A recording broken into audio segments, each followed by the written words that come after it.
결혼 9년 차, 46세가 되어서야 깨달은 게 있다. 사람은 변한다. 그것도 생각보다 빠르게. 예고 없이. 아내 세진이가 헬스장을 다니기 시작한 건 석 달 전이었다. 현수야.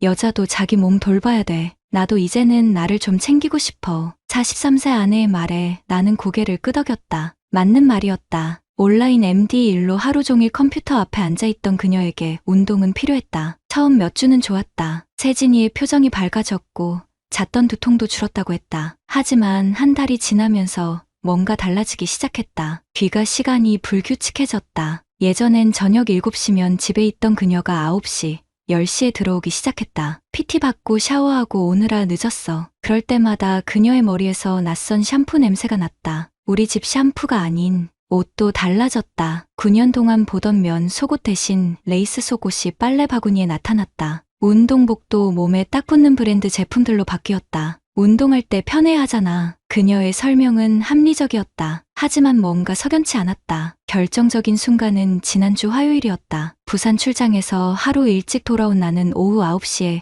집 문을 열었다. 거실에 은은한 향수 냄새가 감돌았다. 세진이는 샤워 중이었고 소파에는 그녀의 운동 가방이 놓여 있었다. 무심코 가방 옆을 지나다가 발을 멈췄다. 바닥에 작은 종이가 떨어져 있었다. 집어보니 호텔 주차권이었다. 롯데호텔 강남점. 오후 2시부터 5시까지 3시간. 심장이 빨라졌다. 세진이는 분명 헬스장에 갔다고 했는데 왜 호텔 주차권이? 여보, 언제 왔어? 샤워에서 나온 세진이가 놀란 표정으로 물었다. 나는 재빨리 주차권을 주머니에 넣었다.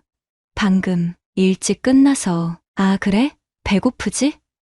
뭐 해줄까? 그녀의 목소리는 평상시와 같았다. 하지만 눈빛이 달랐다. 뭔가를 숨기고 있는 사람의 눈빛이었다. 그날 밤 나는 잠들지 못했다. 옆에서 자는 아내를 바라보며 생각했다. 9년 동안 함께 산 사람이 이렇게 낯설 수 있나? 다음 날부터 나는 관찰하기 시작했다. 제약회사 기획팀 과장으로 15년간 일하며 기름 분석력을 동원했다. 세진이의 패턴을 파악하는 것부터. 헬스장은 화, 목, 토, 오후 2시, PT는 1시간, 샤워 포함해서 2시간이면 충분하다. 그런데 세진이는 최소 4시간씩 나가 있었다. 핸드폰 사용 패턴도 달라졌다. 예전엔 거실에 두고 다니던 폰을 이제는 화장실까지 가져갔다. 메시지 알림음이 울려도 내 앞에서는 확인하지 않았다. 가장 결정적인 건 몸의 변화였다. 단순히 살이 빠진 게 아니었다. 걸음걸이가 달라졌고 거울을 보는 시간이 늘었다. 그리고 무엇보다 나를 바라보는 눈빛에서 무언가가 사라졌다. 금요일 저녁 세진이가 또 늦게 들어왔을 때 나는 확신했다. 이 집은 더 이상 내 집이 아니었다. 낯선 기운이 돌았다. 9년간 쌓아온 우리의 일상이 누군가에 의해 조용히 침범당하고 있었다. 46세의 나이에 처음 느끼는 감정이었다. 배신당하고 있다는 직감. 하지만 나는 성급하게 행동하지 않았다. 제약회사에서 신약 개발 프로젝트를 진행할 때처럼 철저한 데이터 수집이 먼저였다. 다음 주부터 본격적인 조사를 시작하기로 했다. 진실이 무엇인지 정확히 알아야 했다. 그래야 다음 단계를 결정할 수 있었다. 월요일부터 나는 변했다. 15년간 제약회사에서 기른 체계적 분석 능력을 아내에게 적용하기 시작했다. 감정은 뒤로 미뤄두고 팩트만 수집하기로 했다. 첫 번째 단서는 가계부였다. 세진이가 관리하는 카드 내역을 온라인으로 확인해보니 흥미로운 패턴이 보였다. 헬스장 PT비가 월 60만 원, 1회당 15만 원씩 주 3회면 180만 원인데 실제로는 더 많이 결제되어 있었다. 개인 레슨 추가, 단백질 보조제, 운동복까지 석 달간 총 680만 원이 헬스 관련으로 나갔다. 더 이상했던 건 호텔 주차비였다. 매주 화요일과 토요일 롯데호텔 강남점에서 34시간씩 주차비가 결제되어 있었다. 헬스장에서 호텔까지는 도보 5분 거리였다. 화요일 오후 나는 조기 퇴근을 했다. 평생 이런 일을 해본 적 없었지만 진실을 알아야 했다. 회사에서 강남역까지 20분, 세진이가 다니는 프리미엄 피트니스는 역에서 걸어서 10분 거리에 있었다. 오후 1시 50분 나는 헬스장 맞은편 카페에 앉아 있었다. 세진이는 정확히 2시에 나타났다. 검은색 레깅스에 크롭 티셔츠, 머리는 높이 묶고 화장도 연하게 했다. 하지만 뭔가 달랐다. 헬스장에 가는 사람치고는 너무 신경 쓴 차림이었다. 30분 후 세진이가 나왔다. 그런데 혼자가 아니었다. 키 180cm 정도의 남자가 함께였다. 근육질 몸매에 잘생긴 얼굴, 운동복 차림이지만 어딘가 작업복 같은 느낌이었다. PT 강사인 듯 했다. 둘은 자연스럽게 호텔 방향으로 걸어갔다. 나는 충격을 받았다. 의심과 확신 사이에는 이렇게 큰 차이가 있구나. 머릿속이 하얘졌다. 하지만 나는 따라가지 않았다. 감정적으로 행동해서는 안 됐다. 대신 헬스장으로 향했다. 안녕하세요. 회원 가입 상담 받고 싶은데요. 접수 직원은 친절하게 안내해줬다. 시설을 둘러보는 척하면서 나는 정보를 수집했다. PT 강사들의 프로필이 벽에 걸려 있었다. 그중 하나가 눈에 들어왔다. 이재용 38세 7년 경력, 다이어트 전문, 10일 맞춤 관리. 아까 세진이와 함께 있던 남자였다. 이재용 강사님은 어떠신가요? 아, 재용쌤은 인기가 많아요. 특히 주부 회원님들한테 친절하시고 꼼꼼하게 케어해 주신다고. 친절하고 꼼꼼한 케어. 그게 뭘 의미하는지 이제 알 것 같았다. 집으로 돌아가는 길. 나는 복잡한 감정을 정리하려 했다. 분노, 배신감, 그리고 묘한 허탈감이 뒤섞였다. 19년간 성실하게 살아온 내 인생이 이런 취급을 받을 일인가. 오후 7시 세진이가 돌아왔다. 샤워를 한 듯 머리가 젖어 있었고 얼굴이 상기되어 있었다. 운동 때문인지 다른 이유 때문인지 오늘 일찍 왔네? 응.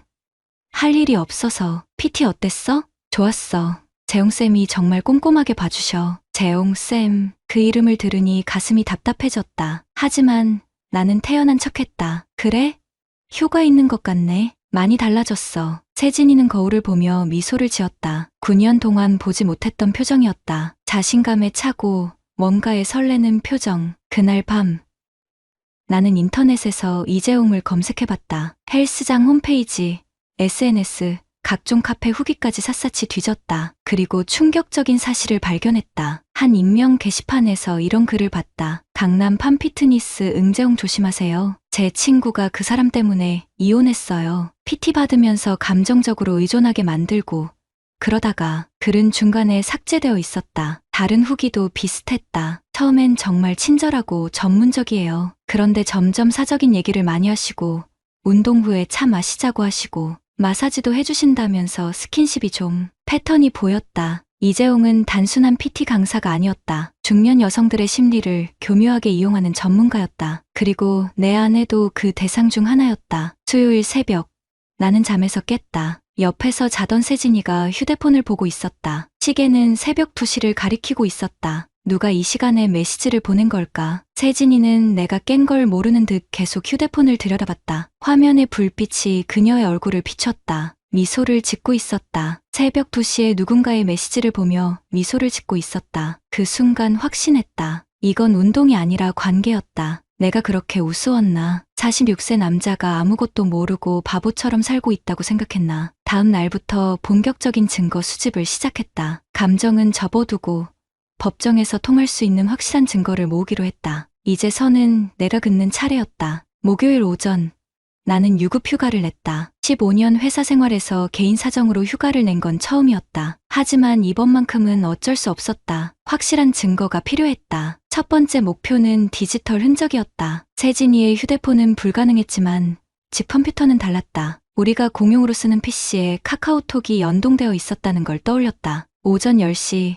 세진이가 헬스장에 간사히 나는 컴퓨터를 켰다. 카카오톡 PC 버전에 로그인하자 대화 목록이 나타났다. 그 중에서 재용쌤이라는 이름이 눈에 들어왔다. 심장이 쿵 내려앉았다. 대화 내용을 확인하는 순간 현실이 무너졌다. 어제 정말 행복했어요. 이런 기분 처음이에요. 세진 씨도 정말 아름다워요. 남편이 부럽네요. 집에서는 그냥 애 안 낳는 아줌마 취급인데 쌤하고 있으면 여자가 된 기분이에요. 오늘도 2시에 볼까요? 특별한 곳 예약해뒀어요. 메시지들은 3개월간 꾸준히 이어져 있었다. 처음엔 운동 얘기였지만 점점 사적인 내용으로 변했다. 그리고 한 달 전부터는 명백히 선을 넘은 대화들이었다. 더 충격적인 건 사진들이었다. 호텔 침대에서 찍은 셀카, 함께 먹은 식사 사진, 심지어 속옷 차림으로 찍은 사진까지 내가 출장 간 사이에 찍은 것들이었다. 나는 모든 대화를 캡처했다. 법정에서 쓸 수 있는 확실한 증거였다. 손이 떨렸지만 차분하게 작업했다. 감정에 휩쓸리면 실수할 수 있었다. 두 번째는 물리적 증거였다. 세진이의 가방을 뒤져보니 호텔 카드키들이 나왔다. 롯데호텔, 그랜드 하얏트, JW 메리어트, 모두 강남권 특급 호텔들이었다. 영수증도 있었다. 룸서비스, 와인, 마사지까지 한 번에 3,050만 원씩 썼다. 가장 결정적인 건 세진이의 속옷 서랍이었다. 결혼 9년 동안 본 적 없는 란제리들이 가득했다. 가격표를 보니 한 벌에 2,030만 원씩 하는 고급 제품들이었다. 누구를 위한 것인지는 뻔했다. 오후 2시. 나는 헬스장 근처에서 대기했다. 어제와 같은 카페, 같은 자리에서 그들을 관찰했다. 세진이와 이재용이 나타나는 시간도 똑같았다. 2시 정확히. 하지만 오늘은 달랐다. 나는 그들을 따라갔다. 호텔 로비까지, 엘리베이터까지 16층에서 내리는 걸 확인했다. 프런트에서 확인해보니 1618호실이 그들이 사용하는 방이었다. 나는 호텔 1층 카페에서 3시간을 기다렸다. 오후 5시 20분 그들이 나타났다. 세진이의 머리는 흐트러져 있었고 얼굴은 상기되어 있었다. 이재용은 당당한 표정으로 그녀의 허리에 손을 올리고 있었다. 그 장면을 스마트폰으로 촬영했다. 흔들리지 않게 선명하게. 이것도 중요한 증거였다. 금요일에는 변호사 사무소를 찾았다. 이혼 전문 변호사로 유명한 김 변호사에게 상담을 받았다. 자료를 보니 상당히 명확한 사안이네요. 카카오톡 대화, 호텔 출입 사진, 카드 사용 내역까지 불륜 입증에는 충분합니다. 위자료는 얼마나 받을 수 있을까요? 배우자에게는 5천만 원, 상간자에게는 3천만 원 정도 예상됩니다. 혼인 기간이 9년이고 불륜 기간이 3개월 정도니까 이 정도가 적정선이죠. 소송 기간은 6개월에서 1년 정도 보시면 됩니다. 다만 중간에 합의 제한이 올 수도 있어요. 보통 가해자 측에서 조용히 마무리하려고 하거든요. 나는 고개를 저었다. 합의는 없었다. 반드시 끝까지 가야 했다. 주말에는 추가 조사를 했다. 이재용에 대한 정보 수집이었다. 인터넷 카페, 블로그, SNS를 샅샅이 뒤졌다. 그리고 놀라운 사실을 발견했다. 한 익명 게시판에서 이런 글을 찾았다. 강남 팜피트니스 이재용 실명 고발합니다. 제 아내를 유혹해서 가정을 파괴한 놈입니다. 지금까지 최소 5명의 기혼 여성과 관계를 가졌습니다. 댓글들도 충격적이었다. 저도 피해자입니다. 우리 언니도 그 놈 때문에 이혼했어요.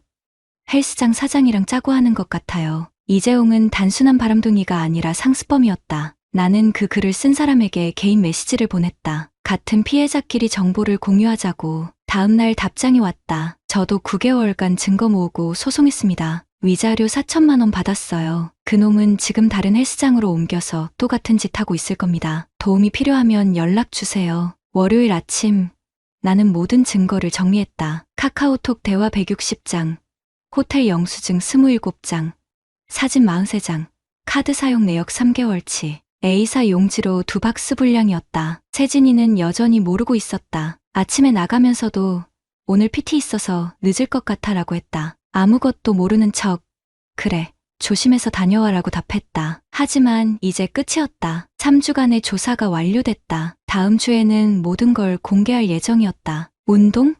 좋다. 그 운동으로 내 인생을 망가뜨렸으니 이제는 내가 그들을 운영할 차례였다. 46세에 처음 배운 교훈이었다. 진실을 만드는 건 감정이 아니라 기록이라는 것. 그리고 기록은 거짓말을 하지 않는다는 것. 화요일 오후 6시 세진이가 헬스장에서 돌아오기 전 나는 거실 테이블에 모든 증거를 펼쳐놓았다. 카카오톡 대화 캡처본, 호텔 영수증, 그들의 사진들. 마치 수사관이 용의자를 신문하기 위해 준비한 것처럼. 오후 7시 10분 세진이가 들어왔다. 평소와 다름없이 밝은 표정이었지만 거실의 풍경을 본 순간 얼굴이 창백해졌다. 현수야, 이게 뭐야? 나는 침착하게 대답했다. 46세 남자의 차가운 목소리로. 당신이 지난 3개월간 한 일들이야.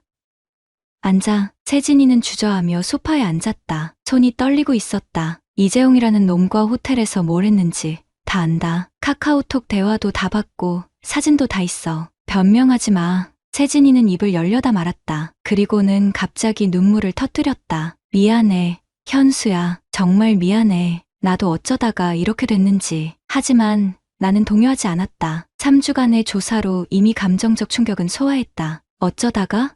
3개월 동안 매주 2번씩 호텔 가는 게 어쩌다가야? 처음엔 정말 운동만 하려고 했어. 그런데 재용쌤이 자꾸 관심을 보여주고 나한테 여자로서 대해주니까. 그래서 남편을 배신한 거야? 세진이의 대답은 충격적이었다. 43세 여자가 자신의 외도를 정당화하려는 모습이었다. 현수야, 우리 언제부터 진짜 부부였어? 아이도 안 낳고 대화도 없고 그냥 룸메이트처럼 살았잖아. 나도 여자야. 나도 사랑받고 싶고 설레고 싶었어. 그 순간 분노가 치밀어 올랐다. 19년간 성실하게 살아온 내 인생을 그렇게 평가절하 하다니. 룸메이트.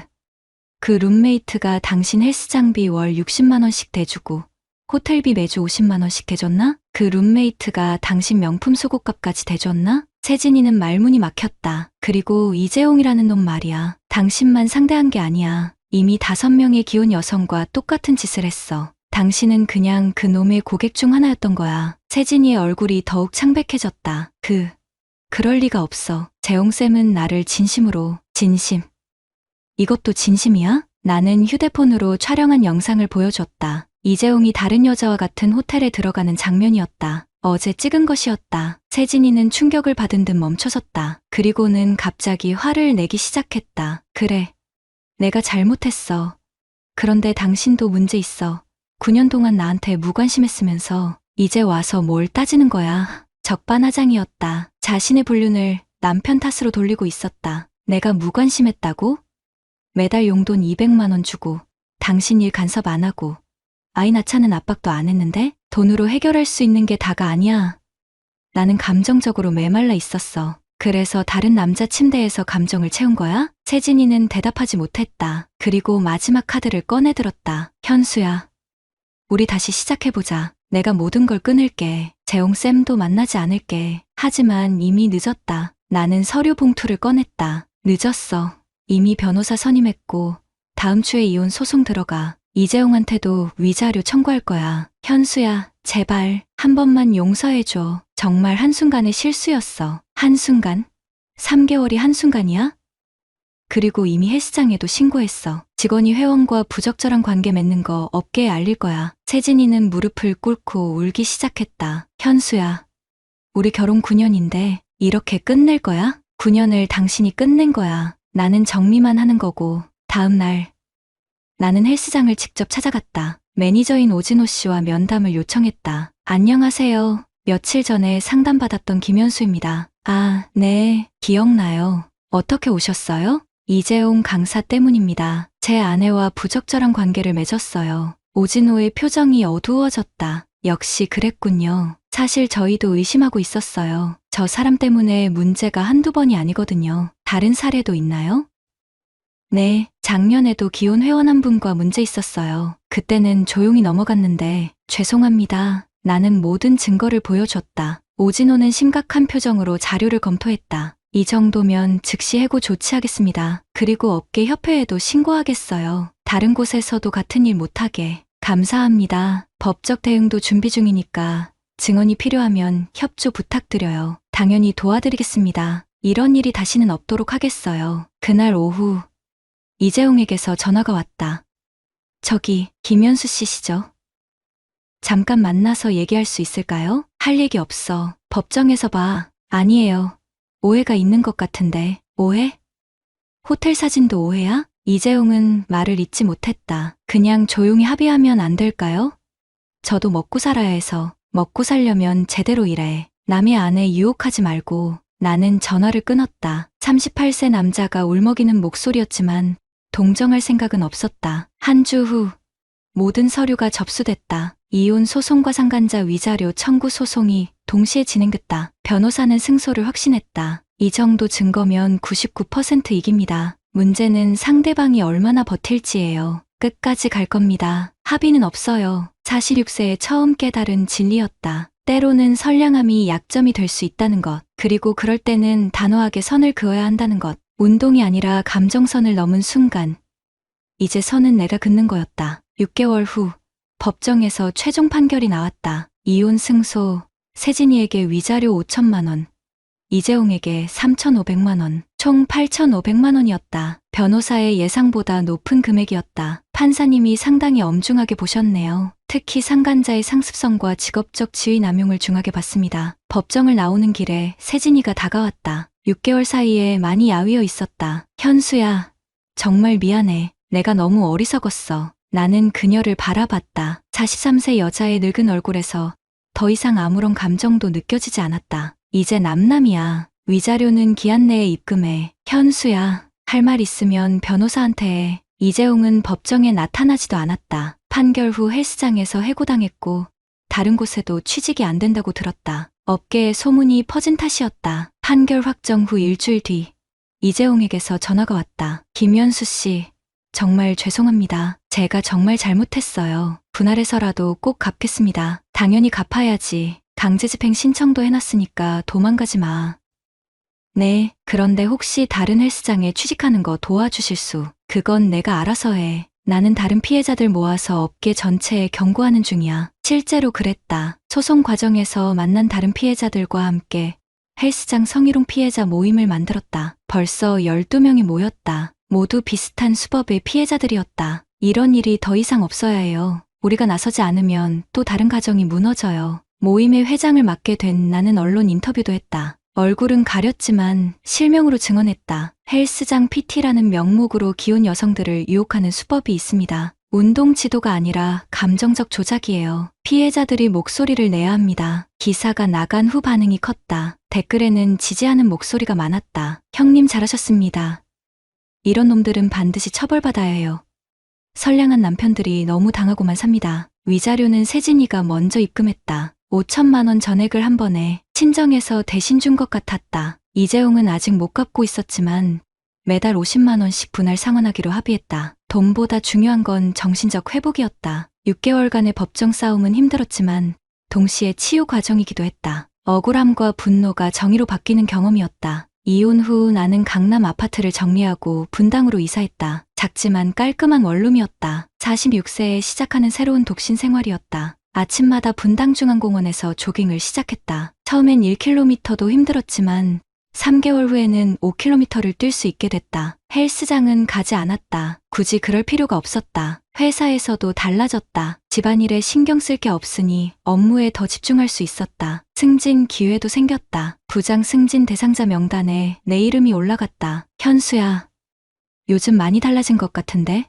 뭔가 더 당당해 보여. 직장 동료의 말이었다. 맞았다. 나는 확실히 달라져 있었다. 46세에 처음으로 진짜 나 자신이 된 기분이었다. 주말에는 독서 모임에 나갔다. 4050대 직장인들이 모인 소모임이었다. 그곳에서 비슷한 경험을 한 사람들을 만났다. 저도 작년에 아내 외도로 이혼했어요. 처음엔 죽고 싶었는데 지금은 오히려 자유로워요. 배신당했을 때는 세상이 끝난 줄 알았는데 지나고 보니 새로운 시작이더라고요. 우리는 서로의 경험을 나누며 위로가 됐다. 혼자가 아니라는 사실만으로도 힘이 났다. 어느 날 세진이의 친구에게서 연락이 왔다. 현수 씨, 세진이 요즘 상태가 안 좋아요. 우울증 치료받고 있어요. 그래요? 그건 안 됐네요. 혹시 다시 만나서 얘기해 볼 생각은? 없어요.